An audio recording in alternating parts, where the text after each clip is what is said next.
Hi గారు, welcome to our channel. ప్రస్తుతం మనతో పాటు దాము బాలాజీ గారు, సీనియర్ జర్నలిస్ట్, వారితో ఒకసారి మాట్లాడదాం. సో నమస్కారం సార్. నమస్తే. పుష్ప 2 మూవీ సెన్సార్ కంప్లీట్ అయిపోయింది, సెన్సార్ రివ్యూ కూడా బయటకు వచ్చేసింది అంటున్నారు సార్. మరి పుష్ప 2 పైన సెన్సార్ రివ్యూ ఏ విధంగా ఉంది? అలాగే ఈ సినిమాకి సంబంధించి ఒక క్రేజీ న్యూస్ సోషల్ మీడియాలో వైరల్ అవుతుంది సార్. అది పవన్ కళ్యాణ్ గారు ఈ సినిమా రిలీజ్ ఈవెంట్ కు చీఫ్ గెస్ట్ గా రాబోతున్నారంటూ ప్రచారం అయితే జరుగుతుంది. సో ఈ ప్రచారంలో నిజమేంటుంది, మీరేం చెప్తారు? బుధవారంతో షూట్ కంప్లీట్ అయింది. ప్యాచ్ వర్క్ అది ఉంటే బుధవారానికి ఫినిష్ చేశారు. ఫినిష్ చేసి rough cut first Allu Aravind వాళ్ళకి చూపించారు. అల్లు అరవింద్ వాళ్ళ బంధువులకి అల్లు అరవింద్ చాలా హ్యాపీగా ఫీల్ అయ్యాడని చెప్తున్నారు.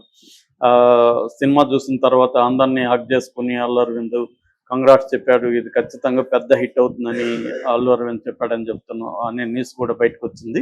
దాని తర్వాత సెన్సార్ కి అప్లై చేశారు. అదే రోజు ఈవినింగ్ సెన్సార్ బోర్డు చూశారు. చూసిన తర్వాత యుఏ సర్టిఫికేట్ ఇచ్చారు. మామూలుగా సెన్సార్ లో 4 రకాల సర్టిఫికేట్లు ఉంటాయి. First you certificate. యు అంటే అన్రిస్ట్రిక్టెడ్ పబ్లిక్ ఎగ్జిబిషన్.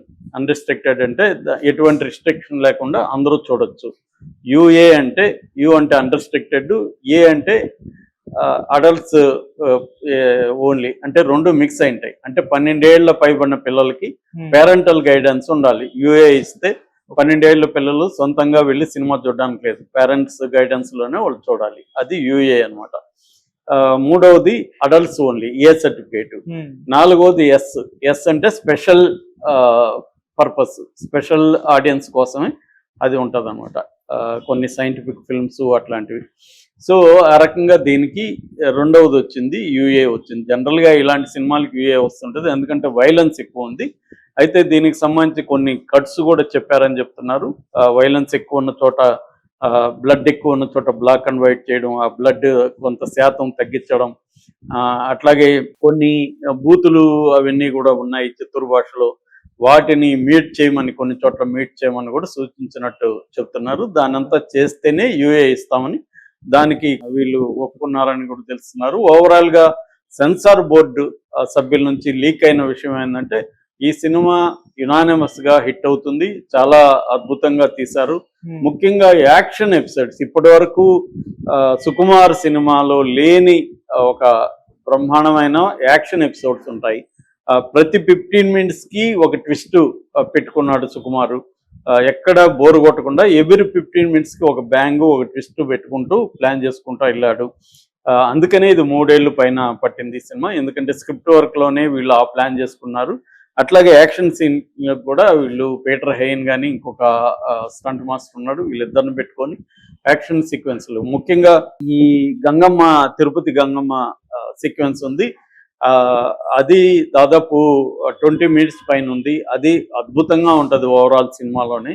అది అసలు మెస్మరైజింగ్ గా ఉండి, కుర్చీల్లో ముందుగా seat edge of the seat అంటారు, edge of the seat thriller లాగా ఆ సీక్వెన్స్లు అంతా వచ్చాయి. అట్లాగే క్లైమాక్స్ కూడా వండర్ఫుల్ గా వచ్చింది, యాక్షన్ సీక్వెన్స్ అది అనేది ఒకటి. ఇంకా ఎమోషనల్ సీన్లు కూడా, ముఖ్యంగా భార్యతో తనకు ఉండే ఒక ఎమోషనల్, అది కామెడీ కావచ్చు, రొమాన్స్ కావచ్చు, సీరియస్ కన్ఫ్రంటేషన్ కావచ్చు, ఈ కైండ్ ఆఫ్ ఎమోషనల్ సీక్వెన్స్ కూడా, అంటే ఇతను ఎదిగే క్రమంలో భార్యతో తనకు వచ్చే రకరకాల ఇష్యూస్ కావచ్చు, దాన్ని ఎలా డీల్ చేస్తాడు అనేది కావచ్చు, ఇవన్నీ కూడా బ్రహ్మాండంగా వచ్చాయని చెప్తున్నారు. అట్లాగే విలన్ ఫాహిద్ ఫాజిల్ ఒక శాడిస్టిక్ కామిక్ విలన్ లాగా అతన్ని ఇంట్రొడ్యూస్ చేసి దాంట్లో వదిలేశారు. ఇప్పుడు అతనికి పుష్పరాజ్ కి వీళ్ళిద్దరికి మధ్య జరిగే cat and mouse kind of, ఇది ఎత్తులకు పై ఎత్తులు క్యాట్ అండ్ మౌస్, దీంట్లో వచ్చే సీన్స్ అంతా కూడా చాలా ఒక థ్రిల్ చేస్తాయి, at the same time comic గాను ఉంటాయి. అంటే సపరేట్ కామెడీ కాకుండా వాళ్ళిద్దరి మధ్యలోనే ఆ కామెడీ వస్తుంది. అల్లు అర్జున్ ఒక విజృంభించాడు పెర్ఫార్మెన్స్, ఇప్పటి వరకు అతని కెరీర్ బెస్ట్ పెర్ఫార్మెన్స్ అని కూడా సెన్సార్ బోర్డు సభ్యులు చెప్తున్నారు. మరోవైపు ఏంటంటే, కేవలం ఫాహిద్ ఫాజిలే కాకుండా దీంట్లో ఈసారి చైనీస్ వాళ్ళని, హిందీ వాళ్ళని కూడా దీంట్లో యాడ్ చేశారు. ఎందుకంటే ఇతను నేషనల్ అనుకుంటేవా ఇంటర్నేషనల్ డైలాగ్ ఉంది. సో తను ఈ స్మగ్లింగ్ ని చైనా వరకు తీసుకెళ్లాడు, ఇటు నార్త్ ఇండియాకి ఇటు చైనా వరకు కూడా తీసుకెళ్లాడు. అక్కడ కూడా తనని మోసం చేసినప్పుడు, నాకు రావాల్సింది అది 7 కొండల మీద అయినా లేకపోతే 7 సముద్రాలు దాటైనా నేను తెచ్చుకుంటాను డైలాగ్కి పర్ఫెక్ట్ గా ఇతను ఎలాగా చైనాకి వెళ్ళి అక్కడ కూడా వాళ్ళతో చైనీస్ వాళ్ళు ఏంటంటే మార్షల్ ఆర్ట్స్ అట్లా ఎక్స్పర్ట్లు ఉంటారు, అలాంటి వాళ్ళతో కూడా ఇతను ఫైట్లు చేసి అక్కడ పోర్టులలో సీన్లన్నీ కూడా వండర్ఫుల్ గా వచ్చాయని చెప్తున్నారు. సో ఇదొక అంటే ఒక పాన్ ఇండియానే కాకుండా ఒక గ్లోబల్ లెవెల్లోకి తీసుకెళ్లే విధంగా ఈ సినిమా ఉంది. First time Allu Arjun career లోనే ఇది ఒక గ్లోబల్ లెవెల్ స్కేల్లో సినిమా ఉంది. అట్లాగే మార్కెటింగ్ కూడా దీన్ని చాలా బాగా చేశారు. సో ఓవరాల్ గా సెన్సార్ బోర్డు మెంబర్స్ ఇనానిమస్ గా అందరూ కూడా ఇది చాలా బాగా వచ్చింది, మేము అసలు షాక్ గురైనాం, ఈ స్థాయిలో ఉంటుందని ఊహించలేదని వాళ్ళు చెప్పారు అని చెప్తున్నారు. అట్లాగే ఇది 3 hours 20 minutes లెంగ్త్ కూడా చాలా ఎక్కువ, అయినా కూడా అంత లెంగ్త్ ఉన్నట్టుగా అనిపించలేదు. కూర్చోబెట్టింది ఎక్కడికక్కడ, ఎందుకంటే ఈ 15 నిమిషాలకు ఒక ట్విస్ట్ వచ్చే స్కీమ్ ఏదైతే ఉందో అది బ్రహ్మాండంగా వర్కౌట్ అయింది. దానివల్ల ఎక్కడ బోర్ కొట్టకుండా కొద్దిగా ల్యాగ్ గా అనిపించే చోటంతా కూడా ట్విస్ట్ రావడం, మళ్ళీ ఎగ్జైటింగ్ గా ఉండడం, ఇలాంటివి తీసుకుంటా జాగ్రత్తగా సెట్ చేసుకుంటూ వచ్చారు. ఇటు ఫ్యామిలీ, ఇటు బిజినెస్, ఇటు పోలీసుల వైపు నుంచి, వివిధ రాజకీయ వైపు నుంచి మల్టిపుల్ విలన్స్ ఉండడం, ఇదంతా కూడా ఇంట్రెస్టింగ్ గా వచ్చిందనేది చెప్తున్నారు. అట్లాగే అల్లు అర్జున్ గెటప్స్ కూడా ఈసారి వెరైటీ గెటప్స్ రావడం, దాన్ని పోర్ట్రే చేసిన విధానం, ఇవన్నీ కూడా చాలా పర్ఫెక్ట్ గా వచ్చింది. అట్లాగే లాంగ్వేజ్, ఆ లాంగ్వేజ్ లోనే ఒక బీటీ, అంటే మాది కూడా చిత్తూరు జిల్లా, ఎనీ లాంగ్వేజ్ లో బీటీ ఉంటుంది, దాన్ని కరెక్ట్ గా తీసుకురావాలి. ఇప్పటివరకు నాకు తెలిసి చిత్తూరు జిల్లా లాంగ్వేజ్ ని పర్ఫెక్ట్ గా సినిమాలో పుష్ప తప్ప ఇంకే సినిమా తీసుకురాలేదు.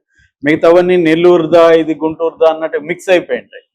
మనకి రాయలసీమ కానీ ఏదో ఒక మిక్స్డ్ లాంగ్వేజ్ వస్తుంది, ఇది అట్లుగా ఉండి పర్ఫెక్ట్ గా తమిళ్ కలిసి మచ్చ అనడం, ఇట్లాంటివంతా తమిళ్ లాంగ్వేజ్లే.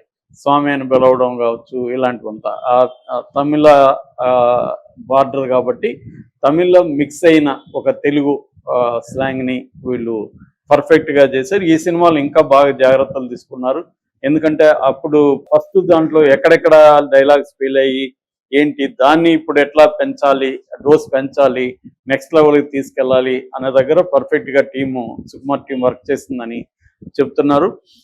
అట్లాగే ఇది ఆల్రెడీ రికార్డులు కూడా క్రియేట్ చేస్తుంది. బుక్ మై షోలో 1.1 million కి దాటేసింది ఐఆమ్ ఇంట్రెస్టెడ్ అనేది. పేటిఎం లో కూడా 1.3 million దాటింది. యాక్చువల్ గా 1.1 దాటిన సినిమాలు తక్కువే ఉంటాయి. అంటే ఇప్పటి వరకు 2+ వెళ్ళింది కేజీఎఫ్, దాని తర్వాత 666, బాహుబలి, ఇలాంటి సినిమాలు. దాన్ని కూడా దాటేది, ఇంకా టైం ఉంది కాబట్టి వాటిని అన్నింటినీ కూడా ఇది బ్రేక్ చేస్తుందని కూడా చెప్తున్నారు. అట్లాగే దీంట్లో మలయాళీ ఆడియన్స్ కోసం ఒక మలయాళీ లిరిక్ కూడా బిగినింగ్ లో ఒక పాట, అది కూడా పీలర్స్ అనే పేరుతో నిన్న అల్లు అర్జున్ ప్లే చేసి వాళ్ళకి చూపించాడు. ఎందుకంటే నా మలయాళీ ఫ్యాన్స్ కోసం నేను ఏదన్నా చేయాలి, వాళ్ళు నన్ను ఎంతో ప్రేమిస్తున్నారు అని నేను అడిగిన దేవిశ్రీ ప్రసాద్ ఇలా ప్లాన్ చేశాడు అని చెప్పి వాళ్ళు ప్లే చేస్తే విపరీతమైన అక్కడ రెస్పాన్స్ వచ్చింది. తర్వాత ఇది వరల్డ్ వైడ్ గా కూడా రికార్డులు క్రియేట్ చేసే విధంగా 11,500 థియేటర్స్ పైన రిలీజ్ అవుతుంది. ఇక ఇంకొక క్రేజీ అప్డేట్ ఏంటంటే, ఇది రాజమండ్రిలో ప్రీ రిలీజ్ ఫంక్షన్ December 4 చేయబోతున్నారు. దానికి పవన్ కళ్యాణ్ అటెండ్ అవుతున్నాడు అనేది క్రేజీ అప్డేట్. మరి ఇది కావాలనే వీళ్ళ టీము క్రియేట్ చేశారా, నిజంగానే పవన్ కళ్యాణ్ వస్తున్నాడా? ఎందుకంటే ఈ మధ్య కాలంలో పవన్ కళ్యాణ్ కి ఇటు అల్లు అర్జున్ కి, లేదా Allu family versus mega family అనేది బలంగా జనాల్లోకి వెళ్ళిపోయింది. ఈ కాంట్రవర్సీకి ఫుల్ స్టాప్ పెట్టాలి, అది ఇక్కడి నుంచే స్టార్ట్ చేద్దామని అల్లు అర్జున్ ప్లాన్ చేశారని, అందుకని పవన్ కళ్యాణ్ గట్టిగా ప్రెజర్ చేసి పవన్ కళ్యాణ్ రామని అడిగారని, పవన్ కళ్యాణ్ కూడా ఈ గొడవకు ఫుల్ స్టాప్ పెడదామని ఆలోచనలో ఉన్నట్టుగా చెప్తున్నారు. ఎందుకంటే మొన్న కూడా మద్రాసులో ఏం పీకలర్ బ్రదర్ అని అల్లు అర్జున్ ఫ్యాన్స్ పవన్ కళ్యాణ్ ఫ్యాన్స్ ని అడ్డు చేసే విధంగా పీకే అనే వచ్చే విధంగా పెట్టారు వాళ్ళు. దానివల్ల పవన్ కళ్యాణ్ ఫ్యాన్స్ కూడా దీని మీద నెగిటివ్ గా స్టార్ట్ చేశారు. ఇది ఫుల్ స్టాప్ పెడదామని వీళ్ళు అనుకున్నట్టుగా చెప్తున్నారు. అందుకనే Pawan Kalyan pre release function chief guest గా వస్తాడని చెప్తున్నారు. అదే కానీ జరిగితే మాత్రం ఖచ్చితంగా పుష్పకి ఇంకా ప్లస్ అవుతుంది. Okay sir, thank you so much.